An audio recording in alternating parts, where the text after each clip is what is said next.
संपूर्ण विश्व को शांति और समानता का संदेश देने वाले तथागत भगवान गौतम बुद्ध, शिक्षा शेरनी का दूध है, जो कोई इसे पिएगा वह गुर्राए बिना नहीं रहेगा। इस विचार के साथ उच्च शिक्षा प्राप्त करके मैं हिंदू के रूप में पैदा हुआ हूं, लेकिन हिंदू के रूप में नहीं मरूंगा।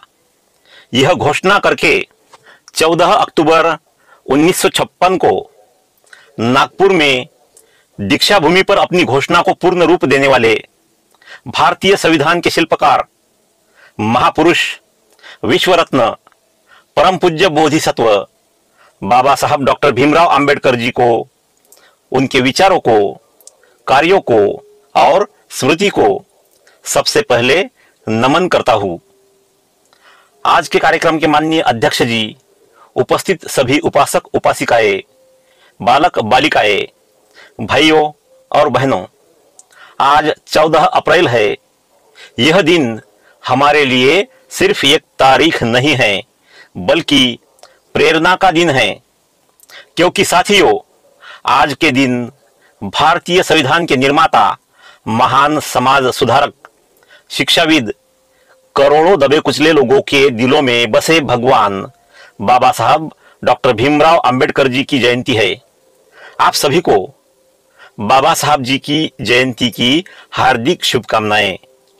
दोस्तों, बाबा साहब डॉक्टर भीमराव अंबेडकर जी, इनका जन्म 14 अप्रैल 1891 को मध्य प्रदेश के महू में एक अछूत परिवार में हुआ था।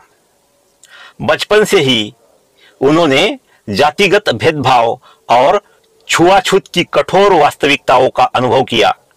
उन्हें स्कूल में अलग बैठाया जाता था, पानी के लिए प्यासा रहना पड़ता था और समाज में अपमान सहना पड़ता था।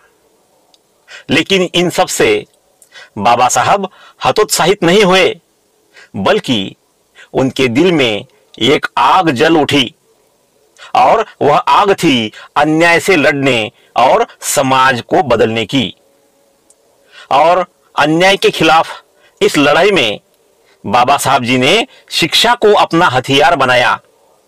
यह सोचकर कि शिक्षा शेरनी का दूध है, जो इसे पिएगा वह गुर्राए बिना नहीं रहेगा, उन्होंने स्वयं भी खूब मेहनत से पढ़ाई की।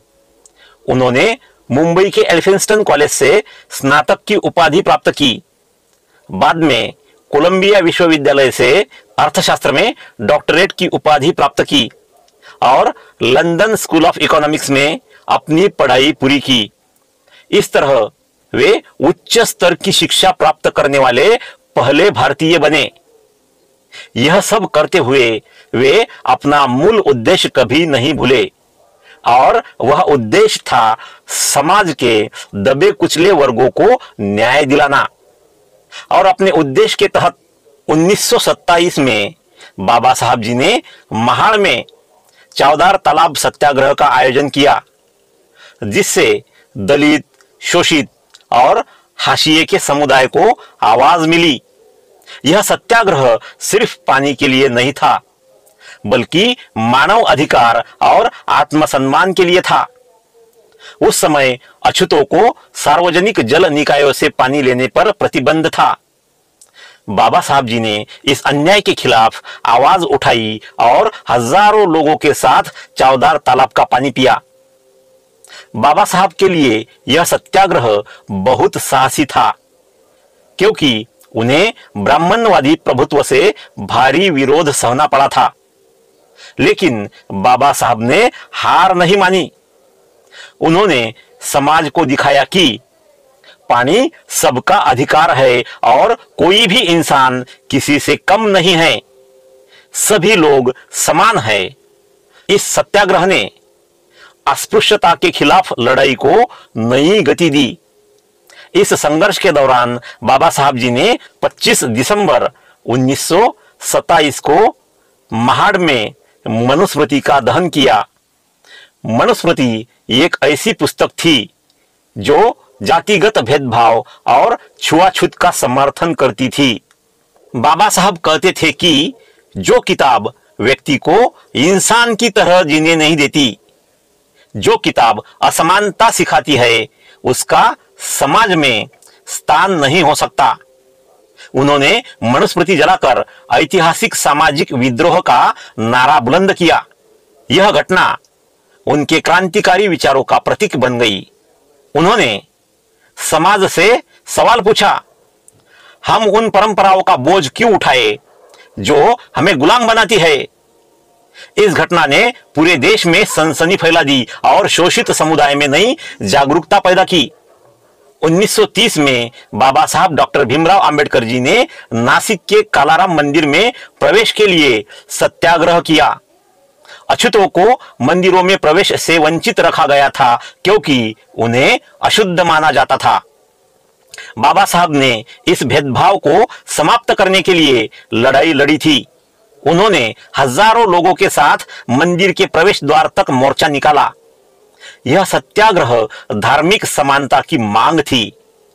यह लड़ाई सफल तो नहीं हुई, लेकिन इसने समाज को जागरूक किया और अस्पृश्यता के मुद्दे पर देशव्यापी चर्चा को जन्म दिया। साथियों, बाबा साहब जी के विचार अपने समय से बहुत आगे थे, जो आज भी हमें अपने अधिकारों के लिए लड़ने के लिए प्रेरित करते हैं।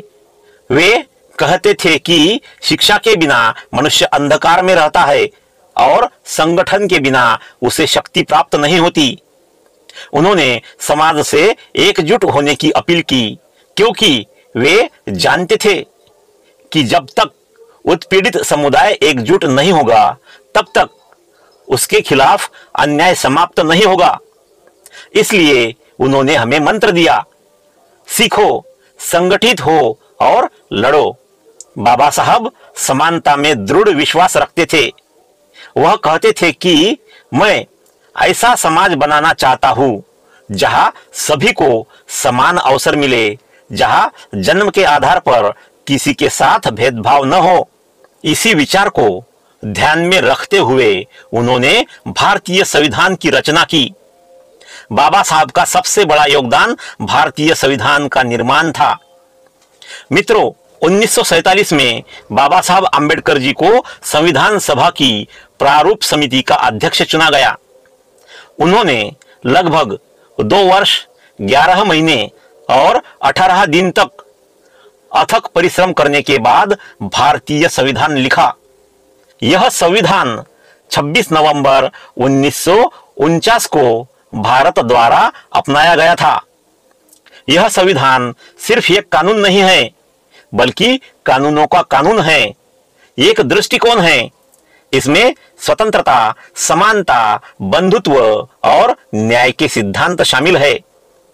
बाबा साहब ने प्रत्येक भारतीय को वोट का अधिकार, शिक्षा का अधिकार और मौलिक अधिकार दिए।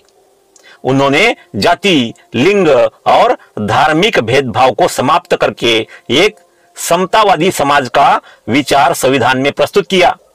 लोकतंत्र सिर्फ सरकार का एक रूप नहीं है, यह जीवन जीने का एक तरीका है। यह उनका दृढ़ मत था। आज हम जिस आजादी का आनंद ले रहे हैं, वह बाबा साहब द्वारा दिया गया अमूल्य धन है। यह संविधान बाबा साहब के दृष्टिकोण और समानता के सिद्धांत का जीवंत उदाहरण है। बाबा साहब ने महिलाओं के अधिकारों के लिए भी बड़ी लड़ाई लड़ी। 1951 में उन्होंने हिंदू कोड बिल पेश किया, जिसके तहत महिलाओं को तलाक, संपत्ति पर अधिकार और समान कानूनी दर्जा देने का प्रावधान था। जो समाज महिलाओं को गुलाम बनाता है, वह कभी प्रगति नहीं कर सकता। यह बाबा साहब जी का मत था। लेकिन इस विधेयक को भारी विरोध का सामना करना पड़ा और यह पारित नहीं हो सका। इससे नाराज होकर बाबा साहब ने कानून मंत्री पद से इस्तीफा दे दिया। लेकिन इस संघर्ष ने महिला अधिकारों की नींव रखी और आगे कानूनी सुधारों को जन्म दिया। दोस्तों, बाबा साहब ने हिंदू धर्म में परिवर्तन लाने के लिए कई प्रयास किए और अंततः 13 अक्टूबर 1935 को येवला में एक सम्मेलन में उन्होंने ऐतिहासिक घोषणा की, मैं हिंदू पैदा हुआ हूं लेकिन हिंदू मरूंगा नहीं। वे ऐसा धर्म चाहते थे जो लोगों को मनुष्य के रूप में जीना सिखाए। वे हिंदू धर्म के छुआछूत और भेदभाव को स्वीकार नहीं करते थे। इस घोषणा के साथ उन्होंने धर्म परिवर्तन का अपना संकल्प घोषित किया और शोषित समाज को एक नई राह दिखाई। यह घोषणा उनके क्रांतिकारी विचारों का प्रतीक थी और 21 साल बाद 14 अक्टूबर 1956 को बाबा साहब ने अपने लाखों अनुयायियों के साथ दीक्षा लेकर बौद्ध धर्म स्वीकार कर लिया। उन्होंने बौद्ध धर्म को शांति, करुणा और समानता का सच्चा मार्ग माना। उन्होंने कहा था, मैं ऐसा धर्म स्वीकार करूंगा जो मनुष्यों को स्वतंत्रता, समानता और बंधुत्व सिखाता है। इस धम्म दीक्षा ने लाखों लोगों को एक नए जीवन के लिए प्रेरित किया। धम्म दीक्षा के साथ ही बाबा साहब ने 22 प्रतिज्ञाएं दी, जो आज भी बौद्ध अनुयायियों को मार्गदर्शन करती है। दोस्तों, 6 दिसंबर 1956 को बाबा साहब हमें छोड़कर चले गए। बाबा साहब का महापरिनिर्वाण हो गया, लेकिन उनके विचार और कार्य आज भी हमारे बीच जीवित है। बाबा साहब सिर्फ एक व्यक्ति नहीं थे, बल्कि एक विचारधारा थे। उनका जीवन इस बात का जीवंत उदाहरण है कि व्यक्ति अपने कार्यों से इतिहास बना सकता है।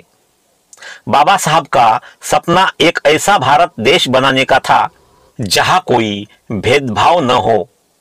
आज उनकी जयंती पर आइए हम उनके विचारों और कार्यों को याद करें, लेकिन सिर्फ याद ही न करें, बल्कि उनके मार्ग पर चलने का संकल्प ले। आइए शिक्षित बने, संगठित बने और अन्याय के खिलाफ लड़े। आइए हम सब मिलकर उनके सपनों का भारत बनाएं और उनके विचारों को अपने कार्यों में बदलने का प्रयास करें। मुझे बोलने का अवसर देने के लिए मैं आयोजकों को धन्यवाद देता हूं। जय भीम, जय भारत।